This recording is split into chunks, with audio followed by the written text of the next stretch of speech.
The New York Knicks are taking a major risk by going all in and contending over the next 5 to 6 years behind Jalen Brunson and the very strong supporting cast that this team has. And also RJ Barrett has spoken out on his time with the New York Knicks, and we're going to break all that down. So what's up, guys? Welcome back to Knicks Digest. It's Chris here. We're going to jump right into the video because Brian Windhorst was recently breaking things down on his podcast and talking about the different tiers in the Eastern Conference, putting the Knicks in the second tier, and he spoke out on what the Knicks have done and basically how they've done everything right to try to build a contending team.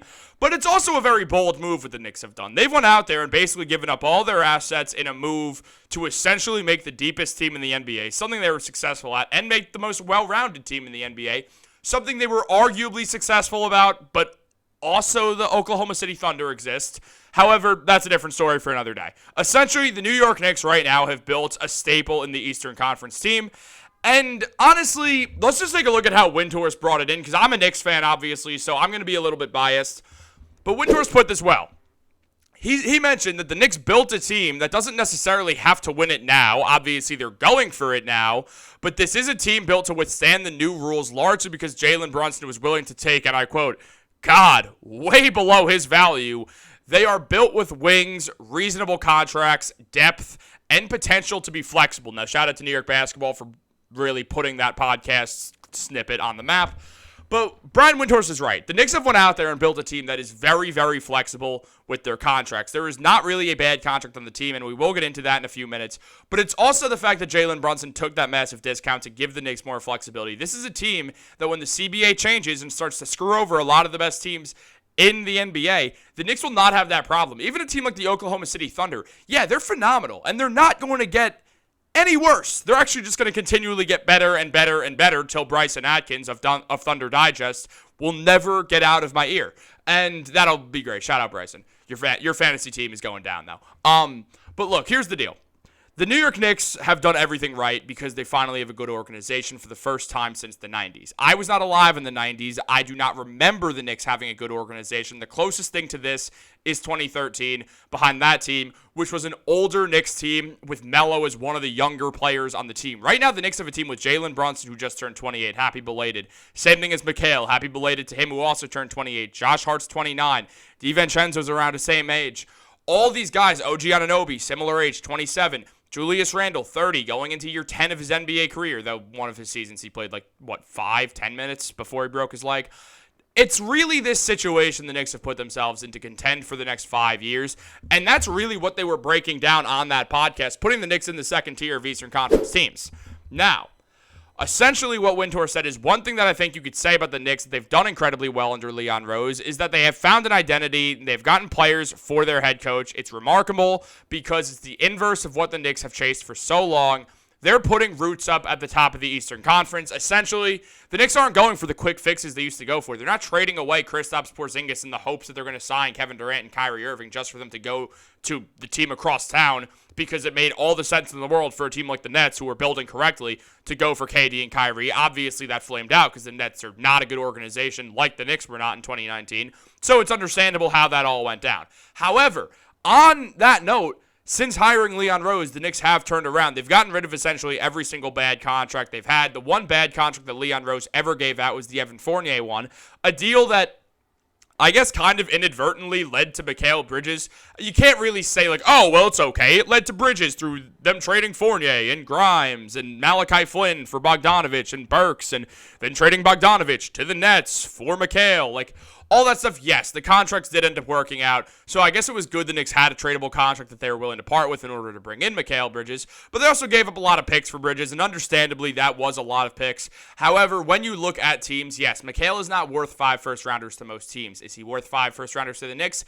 Yes, because he's exactly what the Knicks are doing. They're putting up roots. They're getting these guys who are going to be good in their primes for the next 5 to 6 years. The Knicks aren't trying to build a dynasty. They're trying to win an NBA Finals. They're trying to get a ring in the modern era for the New York Knicks because they know that essentially immortalizes literally everyone who works for the Knicks, from James Dolan to Leon Rose to Brock Aller to William Wesley to Tibbs to Brunson and Randall and McHale and Josh Hart to the janitor to the guy who hangs out in the bathroom stall trying to get away with just hanging out and getting to run on the court once everyone leaves or whatever. Literally everyone who's in Madison Square Garden will feel that sense of immortality for seeing the New York Knicks win an NBA Finals. That is what they are trying to do, and it is a good move because the Knicks, they were in a position to make a dynasty. Dynasties are hard to do. What they're doing is going for one championship, and yeah, it's a risk.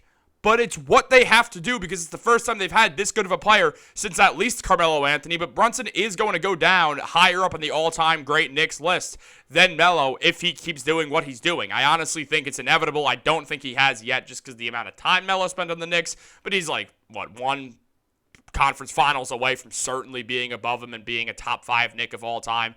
The Knicks do not have a bright history, guys. It's really not that great to look at. They've made a bunch of NBA Finals. I think they're like, 6th, 7th most of any NBA team. But they've been around since 1947 when the NBA started. They played in the first NBA game, so they absolutely should be there when teams who have been around for less of a time, like the Chicago Bulls, have made and won more championships than the Knicks.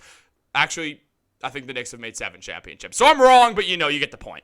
Now, essentially, they've done a lot of things right. And they don't really have a single bad contract. What Leon Rose has been able to do with this team is pretty darn phenomenal. Now, this is every single guaranteed contract on the New York Knicks in order of how much they're getting paid to how little they're getting paid, essentially the highest paid player to the lowest paid player.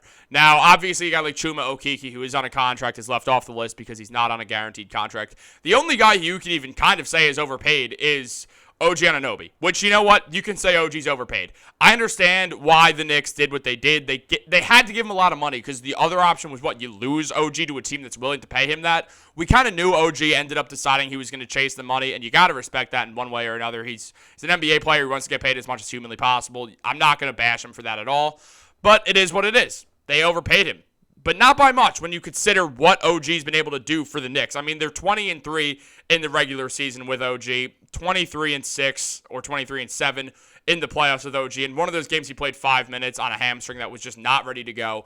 But he tried to suit up for the Knicks because he wanted to win. OG is another winning player. He's an elite defender. He has brought in everything that the New York Knicks have needed. So clearly, the Knicks are doing kind of the right move here, and I don't know, I think it'll work out well, honestly. I really do believe that. Now, also, something else is that RJ Barrett spoke out about his time with the New York Knicks as he was part of the OG Anunoby trade, and here's what RJ had to say on the team.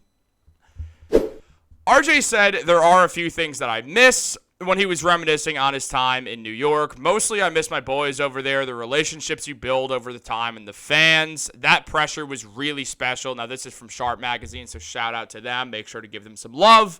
But also, he went into this more and kind of said, "We gave the fans something to cheer for, and they deserve it, man. It's a tough city, but when you earn the love, I'm glad we got it for them.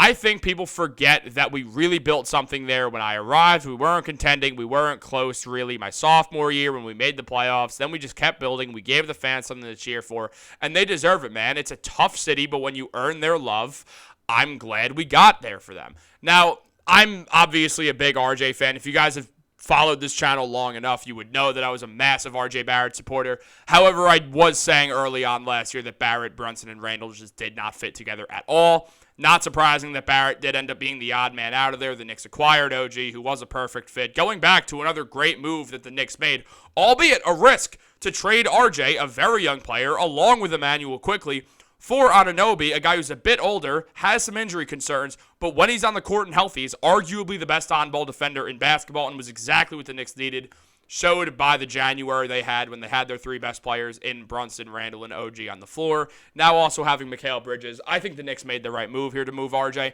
It doesn't make it any less of a bummer to see RJ leave, but the silver lining is RJ's played very well in his time in Toronto, putting up 22 points per game, 6 rebounds, and 4 assists in 32 games. Playing well, shooting 39% from the 3. I'm happy for RJ. I hope he continues to grow along with IQ. I'm really happy that IQ got paid, got his money. Shout out to you, Manny. I know you're not watching this, but if you do, I'm going to smoke you in 2K25. But that's something for a different time. I think I've talked about that before. Now, RJ, overall, I have no beef with him at all. I actually still have an RJ Barrett jersey hanging up. I clearly am in my bedroom right now. There's the Knicks jerseys around here. One out of frame is an RJ Barrett jersey. I am kind of curious what the fan base's thought on RJ is, which is why I wanted to throw this in the video. So leave a comment down below what you think about RJ and just like where all this stands. I think that everything the Knicks have done has made them closer to contention, even if some of it's been hard, like trading RJ, or been a risk, like trading for McHale. The Knicks have made a lot of risks recently, and they've mainly paid off. I'm excited for this season to start, guys. Like this video, subscribe, all that. I'll see you on the next one. Peace.